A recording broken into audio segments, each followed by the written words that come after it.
Once upon a time, in the heart of the lush green hills of Igbo land, there lived a young woman named Ngozi. She was known throughout the village for her grace and beauty, her laughter echoing through the valleys like the song of the morning birds. Ngozi was the pride of her family, the eldest daughter of the village chief, revered by all who knew her. But beneath her radiant smile lay a secret that threatened to tear her world apart. Ngozi was in love with Ikenna, a young warrior from a rival clan. Their love was forbidden as their family had been locked in a bitter feud for generations. Despite the dangers, Ngozi and Ikenna would meet in secret, their hearts entwined by a love that defied all odds. One fatal day, Ngozi's forbidden love was discovered by her father, Chief Obi. Engraved by his daughter's betrayer, he summoned the elders of the village and declared that Ngozi was to be disowned, cast out from their home, and forbidden from ever returning. The news spread like wildfire through the village, whispers of scandal and shame echoing through the streets. Heartbroken and alone, Ngozi fled into the depths of the forest, her tears mingling with the rain as she sought refuge from the storm raging within her soul. She wandered for days, her spirit broken and her hope fading with passing moments.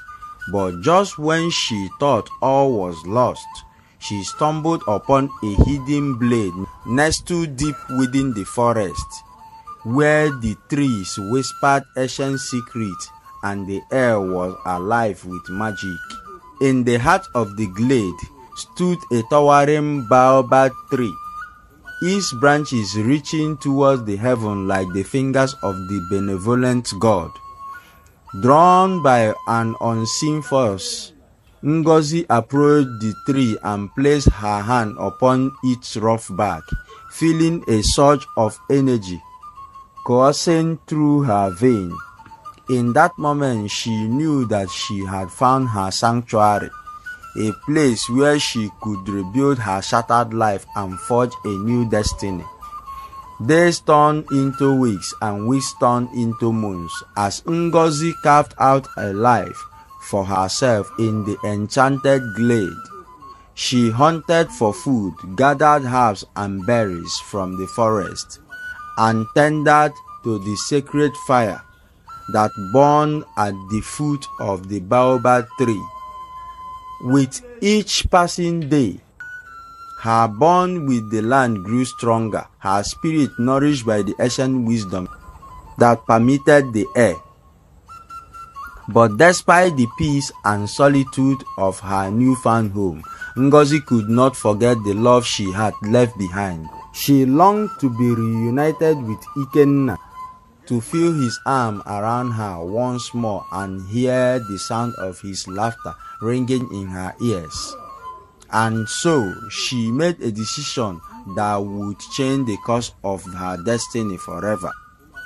Gathering her courage, Ngozi set out a journey to fight Ikenna, determined to reclaim the love had been torn from her grasp. Through perilous forests and treacherous mountains, she traveled, her heart guiding her towards her true destiny. Along the way, she encountered many trials and tribulations, facing dangers both mortal and supernatural.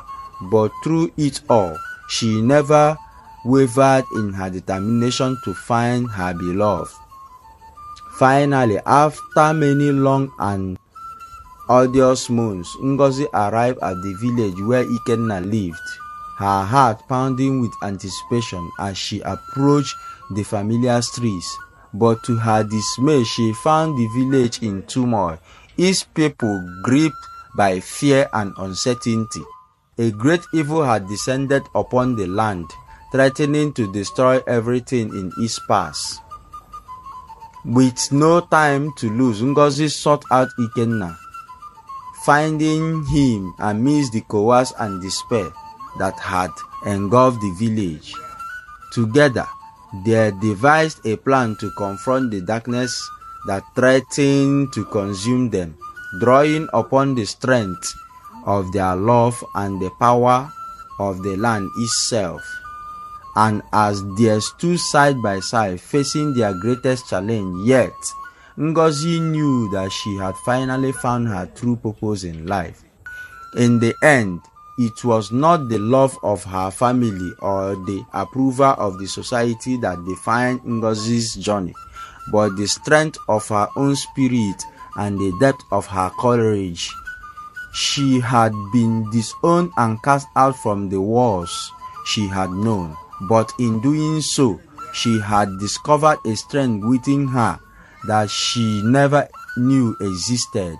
And as she stood beneath the stars, surrounded by the love of her beloved and the beauty of the land, Ngozi knew that she was exactly where she was meant to be.